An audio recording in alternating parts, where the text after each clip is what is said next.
J'ai vu des gens ramener des kilos de drogue et tout le monde en prenait. Et je me suis retrouvé dans ce genre de soirées qui m'ont tétanisé, qui m'ont effrayé. Tout ça me mène vers des choses que j'aurais jamais dû voir en fait. Il y avait des armes même. T'as consulté des psys ou... Non, pas forcément. C'est pas bien ce que j'ai fait, mais je me suis aidé de ChatGPT. Non mais vraiment, C'est ça pas m'a un psy, beaucoup aidé. ChatGPT? Mais ça m'a énormément aidé. Parce que j'ai tellement cherché à lui plaire, à chercher ses goûts, ses aversions, etc. J'ai fini par me perdre. En fait, c'est ça le Clément dépendant affectif. C'est un Clément qui n'est plus lui-même, dans les lèvres, Ouais. dans le nez, menton, jawline. Et, Jawline, c'est quoi? C'est la mâchoire. Injection aussi? Ouais, et j'ai fait tirer les sourcils avec cette fois du Botox. Et donc tout ça entre tes 18 ans et tes 20 ans. Mhm.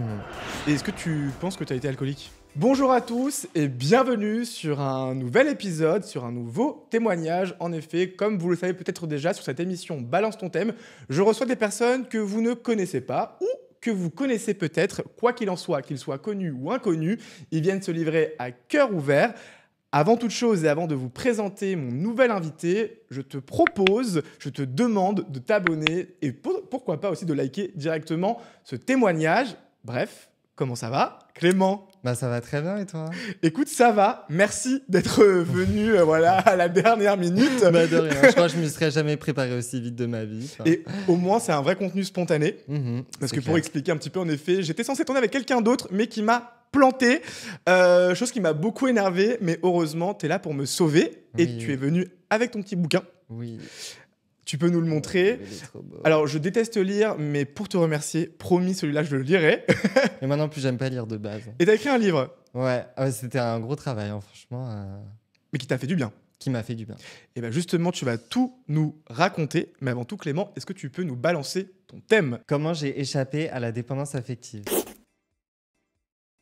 Clément, pour commencer, et avant de vraiment rentrer dans le vif du sujet, je t'ai préparé 5 petits clichés, justement en lien avec cette dépendance affective. Le but est très simple, je te lis cliché après cliché, et toi tu me réponds. Pourquoi je t'ai fait ces clichés? Parce qu'on entend beaucoup de choses dire sur les relations toxiques, sur les pervers narcissiques et sur la dépendance affective. Et donc c'est directement l'occasion pour toi de défaire ou de confirmer certains clichés. Alors, je n'ai pas eu le temps de préparer cette interview, donc j'en arrive pas juste pour faire un joli, mais comme je viens de le recevoir, au moins je le mets à l'image. Mais en tout cas, je t'ai écrit 5 clichés. Alors, le premier cliché, Clément, les dépendants affectifs sont des gens faibles. Bah, je pense que c'est faux, en fait, parce que ça peut arriver à tout le monde. Alors, c'est vrai, pour moi, c'est quelque chose que j'ai... Enfin, en fait, j'ai appris à m'en défaire. C'est un vrai travail sur soi-même. Donc, je pense que oui, on peut être dépendant affectif. C'est comme il y a beaucoup de clichés, comme quoi c'est parce qu'on a manqué d'amour dans notre enfance, alors que pourtant, j'ai été comblé d'amour à 100% quand j'étais enfant. Et pourtant, ça ne m'empêche d'être dépendant affectif. Donc, tout le monde peut l'être. Et puis, en fait, c'est juste un travail à faire sur soi-même qui est assez difficile. Et voilà, mais on peut tous l'être en vrai. Deuxième cliché, Clément, les dépendants affectifs sont des gens jaloux et possessifs. En fait, je pense que la jalousie découle de la dépendance, en fait. Comme on est dépendant, il va y avoir plein de choses autour qui vont arriver, comme la jalousie, par exemple. Alors, je pense pas que je suis quelqu'un de jaloux de base, mais c'est vrai que dans certaines situations, par exemple, j'ai été amené à être jaloux. La dépendance affective est forcément liée à un trauma du passé.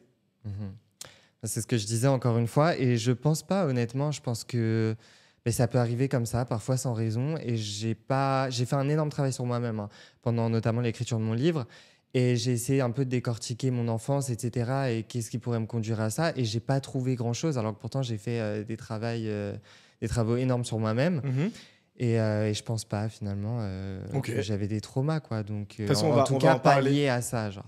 On va en parler juste après. Quatrième cliché, Clément, on est responsable si on reste sous l'emprise d'une personne. C'est très compliqué parce que on peut pas vraiment être responsable pour moi. Maintenant, il est vrai que c'est mieux de se détacher de la personne et de cette situation. Maintenant, c'est pas facile à faire et je pense pas qu'on est forcément responsable de la situation. On est victime. On est victime, ouais. Dernier cliché, les dépendants affectifs ne sont pas capables de construire des relations saines en amitié et en amour. Là, je suis d'accord. Je pense que dans la période de dépendance affective, tant qu'on n'a pas fait un travail sur soi-même et tant qu'on n'a pas appris de nos erreurs, on ne peut pas construire quelque chose de stable, que ce soit en amitié ou en amour. Voilà, tout simplement. C'est très clair. Voilà. Et donc toi, Clément, alors, t'avais quel âge quand justement tu es rentré dans une relation où tu estimes avoir été dépendant affectivement?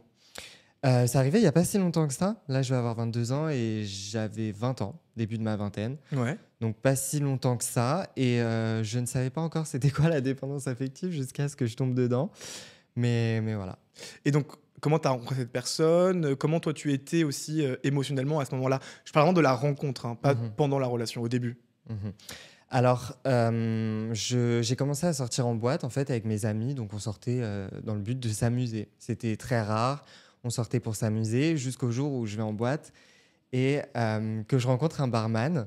Mhm. Et je sais pas pourquoi, je fais une petite blague sur lui à mon pote. En fait, tu penses que le barman il est gay parce que je le trouvais beau et tout. Et il s'avère qu'il m'a entendu et qu'il m'a envoyé un message le lendemain sur Instagram.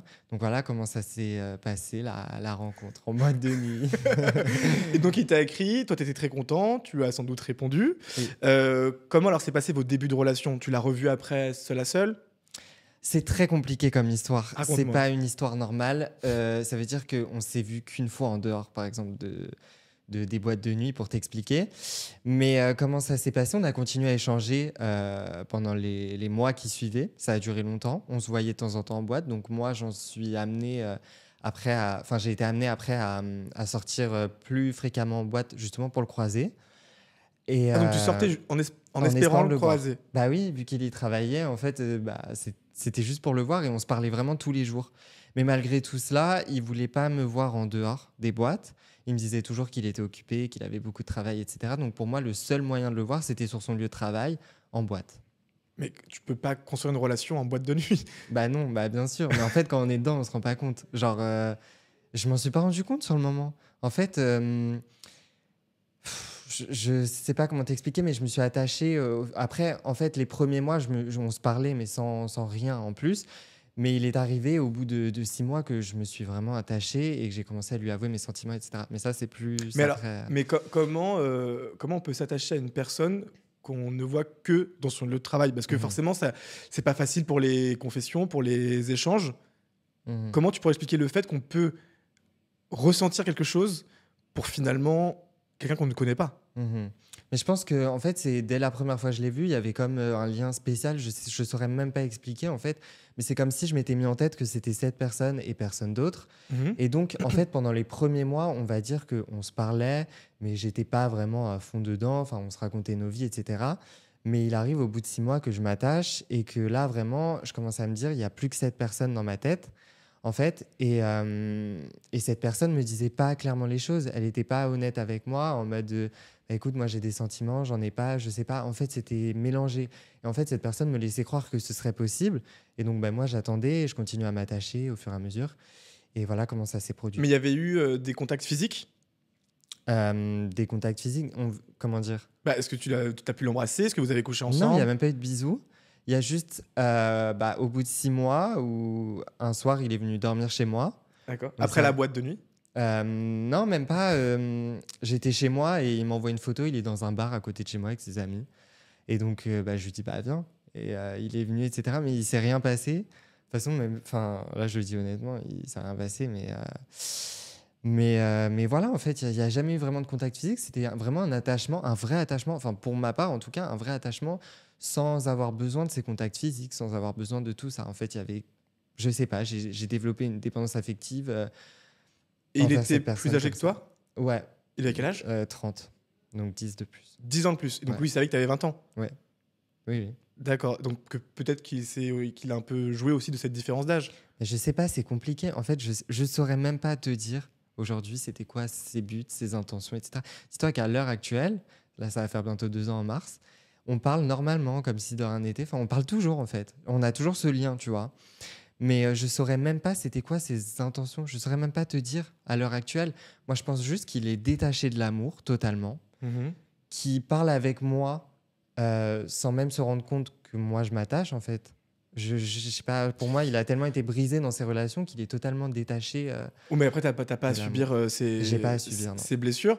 Et donc pendant donc votre relation a duré quoi, 6 mois? Euh, Combien de temps elle a duré cette relation il y a 2 ans? Ouais, à peu près 6 mois. Ouais. Et vous êtes sortis ensemble? Non, même pas. On échangeait comme ça. Genre, c'était comme un flirt, tu vois. Un flirt, mais très long. Mais parce que, tu vois, quand on parle de dépendance affective, on pense directement à un schéma de couple Mhm. Ouais, où ouais. les deux sortent ensemble et que la femme ou l'homme dépendent de l'un ou de l'autre. Mais justement, c'est ce qu'on me disait. Et je me suis renseigné et j'ai vu plein de citations en mode c'est pas parce que la relation n'est pas, comment dire, réciproque que tu vois, tu peux pas être mal, être dans un sale état, être dépendant affectif. Tu vois, tu peux très bien être blessé et vivre ça comme une rupture, clairement. Et c'est ce qui m'est arrivé, alors qu'il n'y a jamais eu de relation et ça n'a jamais été réciproque. Mais je sais que je peux paraître fou en disant Non, ça comme ça, non, non, non. Non, parce que mais toi, forcément, toi, t'as, comment dire, t'as idéalisé une voilà, relation, j'ai idéalisé. J'ai projeté tous mes idéaux sur cette personne, finalement. exactement, qui finalement s'est avérée être une personne qui n'était pas capable de t'offrir ce que Voilà. tu voulais. Mais cette personne jouait avec moi aussi, hein, parce qu'il y avait quand même, tu vois, des phrases en mode. Il parlait de ma mère en mode ma belle-mère et tout, tu vois. Genre, il me faisait que un peu des techniques de drague et tout, mais je pense que lui-même se rendait même pas compte de ce qu'il faisait, en fait. Mm. Et comment toi tu définirais alors la dépendance affective? C'est compliqué parce qu'il y a plusieurs formes. Et je pense que moi, j'ai passé des heures au téléphone avec mon pote quand ça allait pas bien à décortiquer tout ça. Mhm. Franchement, c'est lui qui m'a aidé. Heureusement qu'il était là. À décortiquer, décortiquer, décortiquer. Et les sujets sont tellement, en fait, énormes et on part tellement loin à chaque fois qu'on parlait de ça, tu vois, que je pourrais même pas te définir la dépendance affective parce qu'il y a plusieurs formes. Il y a tellement de. On est tous différents, en fait. On peut tous la ressentir différemment. Alors je vais te reformuler la question. Ouais, ouais. Comment tu définirais l'attitude du Clément qui était dépendant affectif? Ouais, ça c'est mieux. Merci. Bon, encore une fois, je vais paraître pour un psychopathe, mais je pensais que pour lui, je postais des stories que pour qu'il le voie. En fait, je faisais toute ma vie pour lui. Clairement, je pouvais changer pour lui, je pouvais changer toute ma vie pour lui. C'est-à-dire qu'au bout d'un moment, eh ben, je me reconnaissais plus et je me suis rendu compte que je m'étais perdu, en fait, clairement, et que je ne savais même plus qui j'étais parce que j'ai tellement cherché à lui plaire, à chercher ses goûts, ses aversions, etc. Mhm. J'ai fini par me perdre. En fait, c'est ça le Clément dépendant affectif. C'est un Clément qui n'est plus lui-même, qui se perd, Qui qui sort cherche à beaucoup. plaire à l'autre, qui sort beaucoup, qui boit beaucoup. Tu vois Vraiment, pourquoi? Pour oublier ou pour espérer? les deux. Franchement, les deux. En fait, si on peut parler de ça, parce que ça, c'est un sujet aussi, parce que, genre, ça m'a détruit aussi. Le fait de. Là, j'ai fait une année sabbatique dans mes études. Donc, toute cette année, je suis sorti en boîte pratiquement 3 à 4 fois par semaine, ce qui est énorme, hein. Et je buvais énormément, c'est 3 à 4 fois par semaine. Donc, des cuites. Mais Alors, vraiment, pendant quoi? Pendant la même année où tu fréquentais ce garçon? Ça, bah, pendant le moment où ça allait pas. En fait, ça, je l'ai fréquenté de mars à octobre, et de mars à octobre, on sortait, tout allait bien. De mars à septembre, pardon. Tout allait bien, on sortait juste pour s'amuser quelques fois.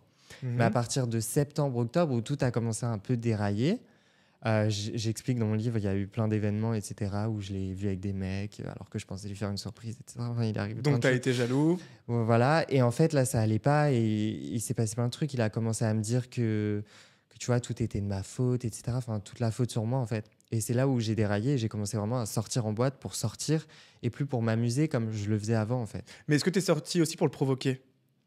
Non, même pas. Même pas, parce qu'il réagit pas. Comment tu veux le provoquer? Il réagit même pas, en fait. Hmm. J'ai tout fait pour le faire réagir. Il n'a jamais réagi.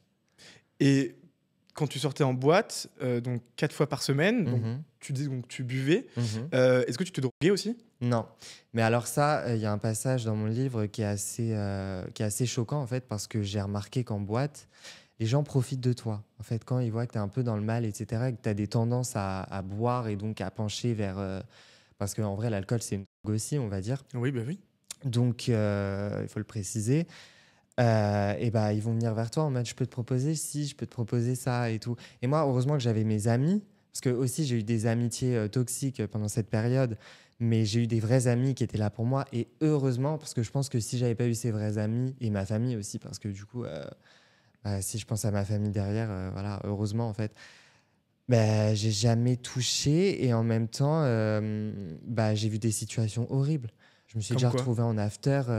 En gros, c'est les après-soirées. Donc, Mhm. après les boîtes de nuit, c'est généralement vers 6 heures du mat, et ça peut se finir super tard.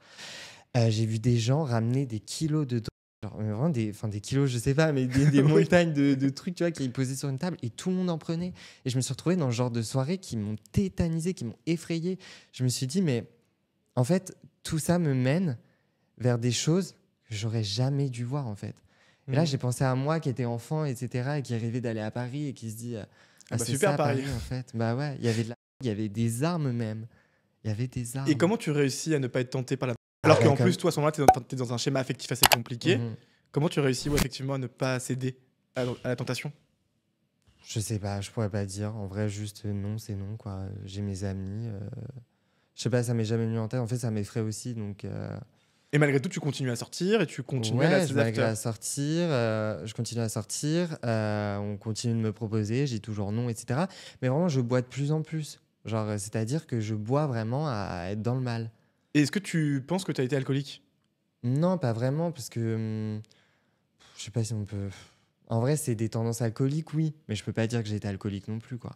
J'ai réussi à en sortir comme ça. Bah après, on peut être alcoolique et s'en sortir. Ouais, sur une petite période aussi et s'en sortir, je sais pas. Mais tu vois, j'ai pas eu un travail, j'ai pas eu été voir d'addictologue. Juste du jour au lendemain, j'ai arrêté de boire au moment où j'allais mieux et puis voilà quoi. Mhm. J'ai. Et donc, quand tu sortais, donc tu voyais toujours ce garçon. Mhm. À quel moment, là, tu t'es dit, je sens que je deviens trop dépendant de lui? Est-ce qu'on a un déclic dans ce genre de relation? Ouais, le déclic, c'est quand je rentrais chez moi à chaque fin de soirée et que je pleurais. Je pleurais, je pleurais, je pleurais, j'arrivais pas à dormir. Je pleurais jusqu'à des 13 heures. Mais elle voulait dire quoi, ces larmes? Bah, faut que tu te bouges. C'est Pour pas le quitter? normal. Faut que tu te bouges en général. Genre là, faut que tu sortes des boîtes. Faut que tu, faut que tu dégages de lui. Genre, faut que En fait, le truc, c'est que mes amis m'ont aidé, ma famille m'a aidé, mais à partir du moment où moi, j'ai eu le déclic, c'est là où j'ai pu me bouger. Parce que, ok, on peut donner des conseils, etc., mais il faut que le déclic vienne de soi-même. Il n'y a que nous qui pouvons nous bouger, de toute façon. Certes, on peut se faire aider et c'est hyper important et je le négligerai jamais, Mhm. mais il faut aussi se bouger soi-même.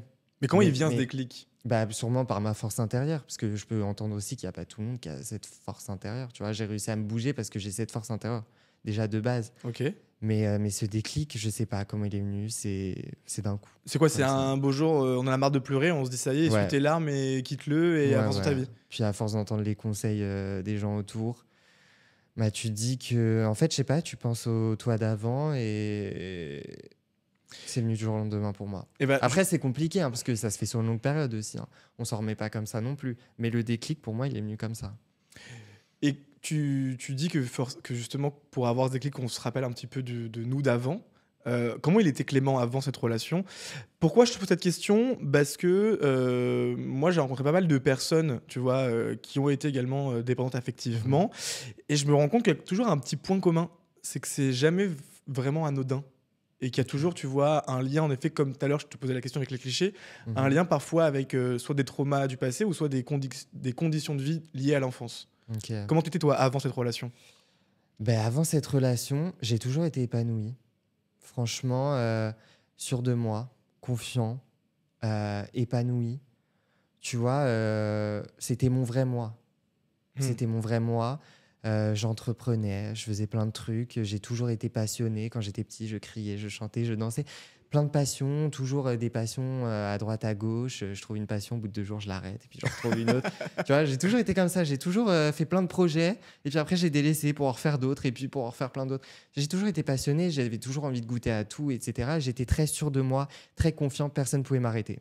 Et Hmm. bizarrement, pendant cette dépendance affective, et bah, tout l'inverse. En fait, c'est pour ça que je t'ai dit tout à l'heure que je me suis perdu, en fait. Parce Hmm. que c'était plus moi. Mais tu parles de confiance Mhm. aussi.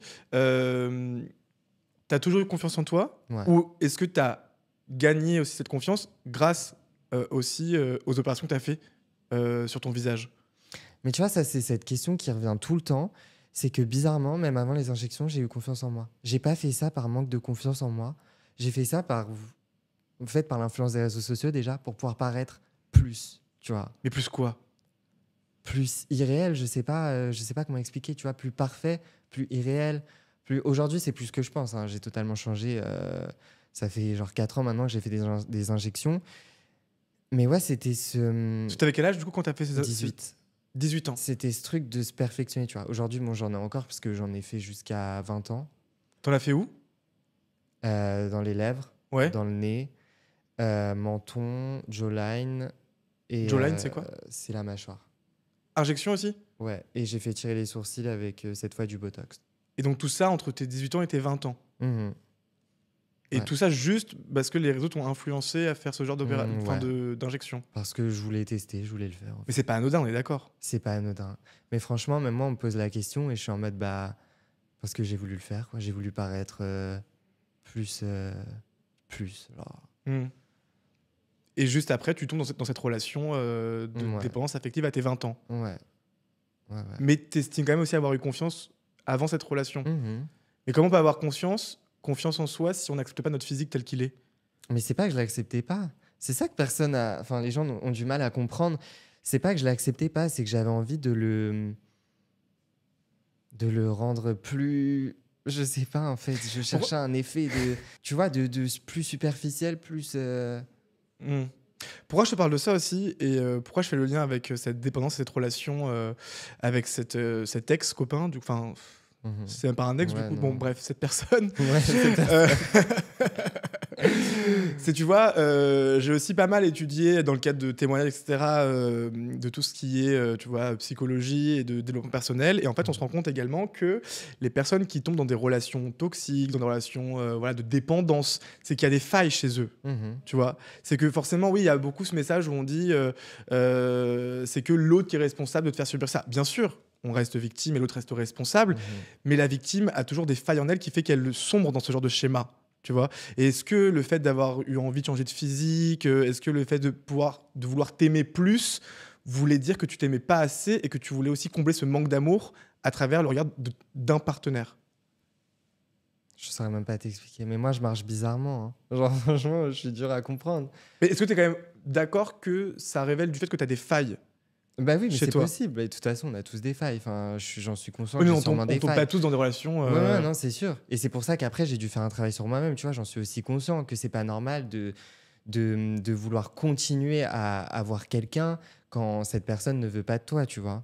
Oui. Et t'as essayé de C'est comprendre pas alors normal. pourquoi? Bah, j'ai essayé de comprendre. Et c'est juste qu'en fait, moi, j'ai un problème. C'est que quand, quand je veux une personne, et je pense que ça découle de mon enfance aussi, quand je veux une personne et qu'elle va m'aimer en retour, bah, je vais fuir, tu vois. Mais alors que quand je veux une personne et qu'elle est inaccessible, Mhm. et bah, je vais tout faire pour l'avoir, tu vois. Jusqu'à, bah, comme là, me mettre dans des situations qui sont... Même moi, tu vois, je Chaotique. suis tombé dans ce piège, en fait. Je suis tombé dans mon propre piège. Et pourquoi tu fais un lien avec ton enfance? Ben, sûrement parce que j'ai eu ce que je voulais, tu vois. Et que quand... Bah, j'aimais pas qu'on me dise non, tu vois, par exemple. Et Mhm. j'aimais pas...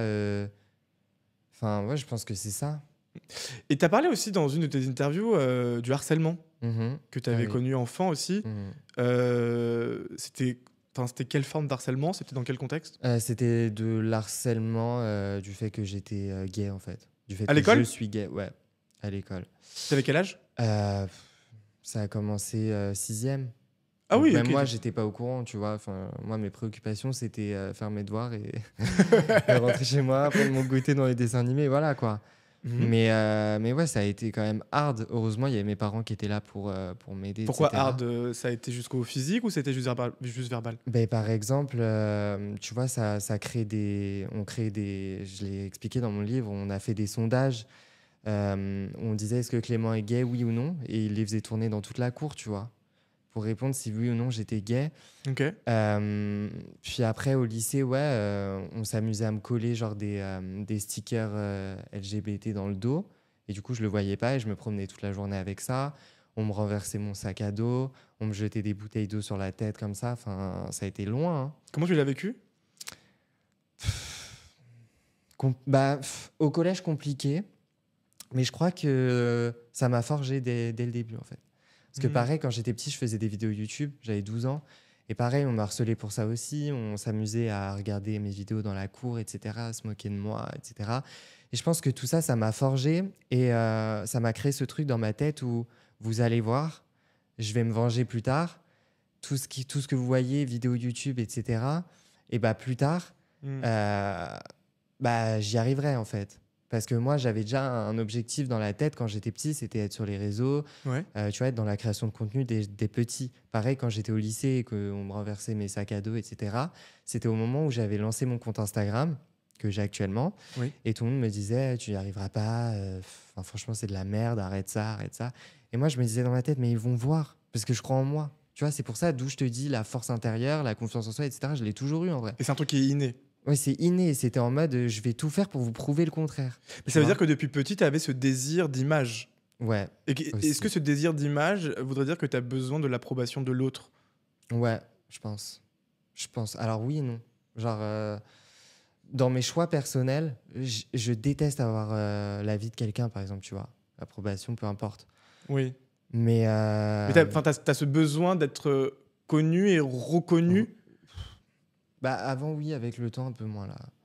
Tu vois, là, je suis plus dans l'optique où là, je fais les choses parce que j'ai envie de les faire. Et puis, tu vois, j'ai changé depuis aussi. Avant, c'est vrai que j'étais à fond dans cette optique. J'étais superficiel, physique, envie d'être reconnu, etc. Genre au lycée, par exemple, je disais plus tard, vous allez voir, je rencontrais Nabila et tout, vous allez voir. Et tout le monde Chose que t'as fait. Voilà, tout le monde me disait, mais n'importe quoi, elle s'en fout de toi, etc. J'étais en mode, vous allez voir. Parce qu'en fait, c'est comme quand il y a 2 ans, tu avais besoin de l'approbation de l'autre aussi, dans cette relation de dépendance affective. Ouais, c'est ça. Donc ça, on revient un peu à ce que je disais tout à l'heure aussi, ça veut dire que peut-être pendant longtemps, tu as eu besoin, tu vois, de l'approbation du regard de l'autre, que ce soit sur les réseaux ou dans tes relations. Sûrement. Donc c'est que finalement, tu avais un manque de confiance. Ouais, en partie. Pas physique, tu vois, c'est plus... Un manque d'estime alors. Ouais, Tu savais pas ce que tu valais. Peut-être d'estime, ouais. Je saurais pas mettre des mots dessus, mais...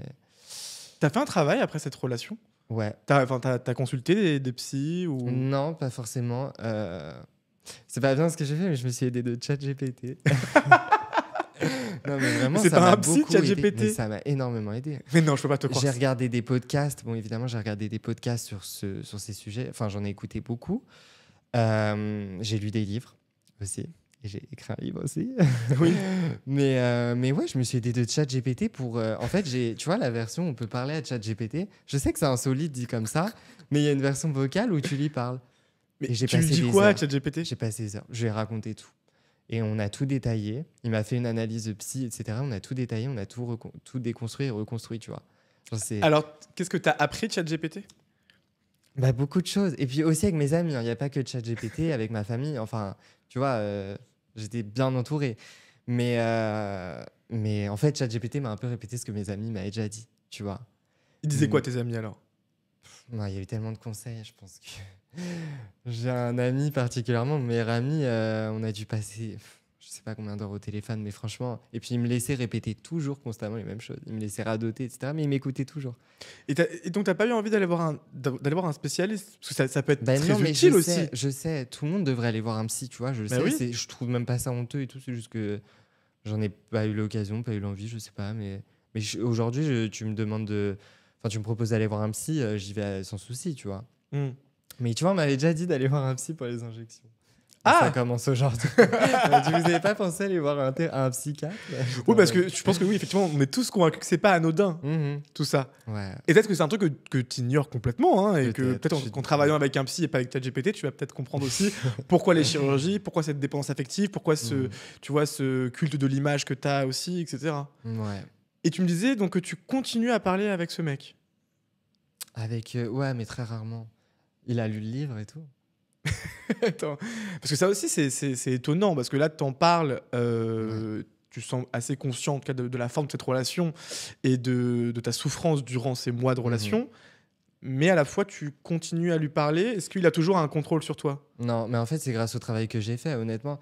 Tu vois, le travail aussi, c'est... En gros, moi, j'ai pensé pendant toute cette période que je m'étais perdu. Au final, je me suis pas vraiment perdu, tu vois. Je me suis plutôt... comment dire? Ça m'a appris, tu vois. Si tout ça s'était pas arrivé, peut-être que je serais retombé dedans plus tard, tu vois. Maintenant, je sais ce que je veux pas, ce qu'il faut refaire et ce qu'il faut pas faire. Tu vois, ça m'a fait énormément... En vrai, durant cette période, j'ai grave changé, même mentalement. Mais alors, pourquoi garder ce lien avec cette personne? Garder ce lien, parce qu'honnêtement, tu vois, il n'y a rien eu. Il n'y a rien eu de... C'est dur, mais même moi, j'arrive pas à poser des mots. Essaye, mais oui, mais j'essaye. Mais pour moi, tu vois, il a jamais été méchant.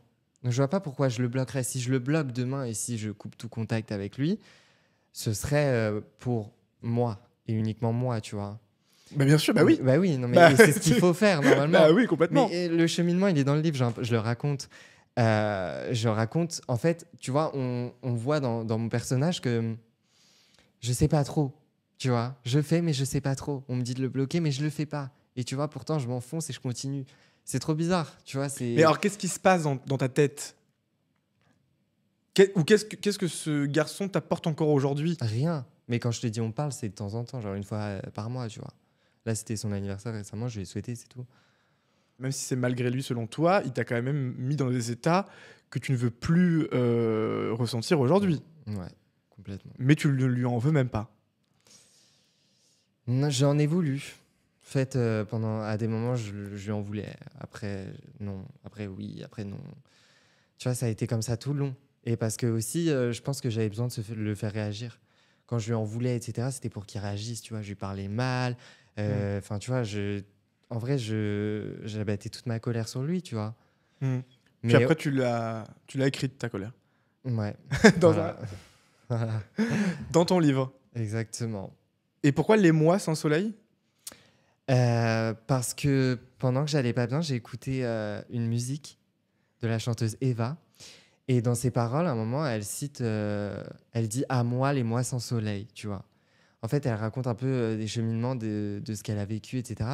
Et j'écoutais ça quand j'étais triste, justement. Et j'ai fait une playlist au début du livre avec toutes les musiques que j'écoutais quand j'étais pas bien pour que le lecteur puisse se mettre dans l'ambiance dans laquelle j'étais. Alors, je sais que c'est horrible. Hein. Pour moi, notamment, c'est horrible. Ça a été horrible à faire. Mais je me dis, dans un côté où tu vois, je veux aussi qu'on ressente un peu ce que j'ai ressenti. Enfin, c'est aussi pour plonger le lecteur dans un univers, tu vois. Mais voilà, j'ai mis toutes ces musiques. Et pourquoi ce titre? Parce qu'à un moment, elle dit cette phrase dans une chanson. Et je me suis dit, mais ça me représente super bien. Les mois sans soleil. Les mois où j'étais chez moi, enfermé. Ou la nuit, dans les boîtes, tu vois. Je sortais la nuit et j'étais enfermé là le jour chez moi. Tu vois, j'ai ouvert une page au hasard. Et je suis tombé sur le chapitre 8, se reconstruire. Ouais. Alors, moi, j'aurais pu te demander si tu t'es reconstruit aujourd'hui. Mais moi, ma question, c'est surtout, est-ce que tu penses que tout ce que tu as vécu a permis de vraiment te construire? À ce moment-là, j'ai écrit se reconstruire, mais j'étais au début de la reconstruction, tu vois. Là, je pense que pour moi, se reconstruire, c'est plein de choses. C'est arrêter ce qui nous a fait mal. C'est, tu vois, adapter un mode de vie sain, tout simplement. Là, j'ai repris les cours, j'ai repris les études, tu vois. Je me suis bougé. Tu vois, ça a commencé. En fait, je suis sorti tout simplement avec mes amis en journée et plus en soirée. Tu vois, j'ai pris l'air, j'ai redécouvert la vie, on va dire, parce que vraiment, je sortais que la nuit. Et là, tu vois, ça a commencé comme ça. Donc, faire des activités, des trucs bêtes, genre de la patinoire, du karting, des trucs comme ça, tu vois, des choses qui sont normales. En fait, la vie, tout simplement, ce que je faisais avant. Enfin, voilà. Là, j'ai repris les cours. Ça fait très longtemps que je suis pas sorti en boîte, mais je m'y interdis pas, tu vois. Mais si un jour je veux sortir en boîte, il faut que je sois avec tous mes amis, mais mes vrais amis. Il faut qu'on sorte dans le cadre festif, tu vois. Oui, et ponctuellement. Non, parce qu'en fait, tu vois, quand on parle de reconstruction, ça voudrait dire qu'on était déjà construit. Mais moi, ce que j'entends dans ton histoire, globalement, si on passe du harcèlement, de la chirurgie, des sorties en boîte, de l'alcool, de cette relation chaotique et dépendance affective, j'ai plutôt l'impression que tu te construisais à ce moment-là et qu'aujourd'hui, tu es construit, tu n'es pas reconstruit, en fait. J'ai plus l'impression, tu vois, Ouais, c'est vrai.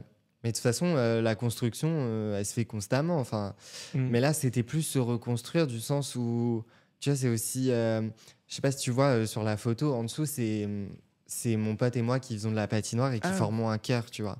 C'est plus reconstruire le cœur, tu vois. C'est plus ça, c'est nous deux qui faisons de la patinoire comme ça. C'est mignon. Ouais. Clément, pour terminer, je te propose un petit jeu encore. Okay. On va rester en effet dans cette ambiance d'émotion. Je vais te faire tirer ma petite roue des émotions. En effet, c'est un concept très facile. C'est une théorie qui a vraiment été établie en psycho et en sociologie par de grandes personnes, apparemment, que je ne connais plus. Et en fait, moi, j'ai résumé tout ça, cette théorie, où en fait, j'ai associé donc une couleur à une émotion, comme eux l'ont fait. J'ai mis le tout dans une petite roue avec plein de couleurs. Tu vas tourner la roue. Je vais te dire sur quelle couleur tu es tombé et donc par conséquent sur quelle émotion tu es tombé. Et tu vas devoir me dire instinctivement à quoi te renvoie cette émotion. Ok, je t'apporte la roue tout de suite. Trop bien. Alors, Clément, c'est quand tu veux, tu peux tourner la roue. J'espère qu'elle va pas J'ai se peur, casser. je suis effrayé. Confiance. Non. Non, Bah, peur et confiance. Franchement, on est dans le thème. Alors oui, bon là tu es tombé, c'est jamais arrivé, t'es tombé sur deux émotions. Bah ouais. Enfin, bon, en vrai c'est. Mais ça en bon, dit long pour moi. Alors, bah, très bien. Alors si je te dis peur et confiance, Clément, qu'est-ce que tu me dis? Bah, on a parlé tout à l'heure, mais tu vois, tout ce qui est confiance en soi. En fait, confiance en. En fait, je pense que parmi tout ce que j'ai vécu, tu vois, il y a de la confiance. Je sais pas comment expliquer ça, mais. En mode, tu vois, il y a pas que la confiance en soi, mais il y a aussi le terme de confiance en général. Genre, la confiance que j'ai apportée à mes amis, tu vois, quand ils m'ont aidé. Ouais. Ah oui, Tu d'accord, vois ok, ce que je veux d'accord. dire? Ok. Parce que je leur ai fait confiance aussi, tu vois. Mais pourquoi tu fais un lien entre la peur et la confiance? Tu penses qu'on devient plus confiant quand on a moins peur? Hum. Non, pas forcément. Parce que moi, de toute façon, toute ma vie, j'aurais peur. De Je suis quoi? un angoissé, un stressé, j'ai Ah. peur de tout. Bah, justement, quand j'étais petit, j'allais voir un psychiatre.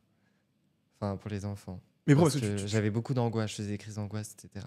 Mais suite à quoi? Pourquoi? J'avais comme ça, genre, c'est des angoisses qui se sont développées. Je pense que j'ai été surprotégé quand j'étais petit, tu vois. D'accord. Et du coup, quand j'étais confronté au monde extérieur, genre aux gens, tout ça. Et du coup, aujourd'hui, j'ai encore des séquelles de ces angoisses. Bon, certes, c'est moins fort, mais je suis toujours angoissé. J'ai très peur de la mort, par exemple. J'ai très peur de plein de choses. Ah ouais. Ah, mais la mort, ça m'effraie. Bref. Et est-ce que tu es quelqu'un qui a confiance aujourd'hui? Plus qu'il y a Confiance. 2 ans déjà. Alors, on va dire qu'après toute cette histoire, en continuant ma construction, j'ai plus confiance en moi, mais j'ai moins confiance aux hommes. Parce que depuis ce garçon, tu t'es pas remis en couple? Non. Enfin, j'ai essayé, mais ça s'est très mal passé. C'est dans le livre. Et Et quoi, encore une relation chaotique. très chaotique, ouais. Et aujourd'hui, Aujourd'hui, bah, est-ce que tu es en relation? non. Ah non. Même pour la personne que je vais rencontrer plus tard, tu vois, il est mieux pour moi que je fasse un travail. Parce que dans tous les cas, je pars du principe où si j'ai pas fait de travail sur moi-même, là, vu comment c'est, la relation, elle est vouée à l'échec, tu vois. Quelqu'un qui a de la dépendance affective, ça sera toujours voué à l'échec tant que la personne n'a pas fait un travail sur soi-même. Et tu vois, ça me fait rire parce que dans mon livre, il y a une playlist et à la toute fin, j'ai mis une chanson qui s'appelle Peur de Slimane. Ok. Et juste en dessous, j'ai mis une musique qui s'appelle Les Amis de Slimane. Genre. Parce qu'en gros, je fais le parallèle entre mes peurs et mes amis qui viennent les combler. Et tu vois, c'est pour ça aussi je pense à ça, parce que là, il y a peur et confiance ça me fait penser à mes amis aussi. Je sais pas pourquoi, mais... En tout cas, c'est vrai que tu as l'air très bien entouré amicalement. Bah oui, bah, j'ai fait un tri aussi pendant cette période, parce que... Ouais, Et bah Clément, merci. bah de rien. Merci déjà d'être venu, merci de t'être confié. Et c'est vrai que c'est des sujets quand même importants parce qu'il y a beaucoup de personnes aussi qui sont concernées par cette dépendance affective. Il y a beaucoup de personnes qui n'arrivent pas à s'en sortir, qui n'osent pas en parler. Parce que je pense à quelqu'un en fait en me disant ça. Donc c'est courageux déjà ce que tu fais. Et effectivement, même si je pense qu'il y a encore des choses que tu as à comprendre, et ça c'est humain, Oui, bah oui. tu as l'air quand même d'avoir fait une bonne introspection, pardon.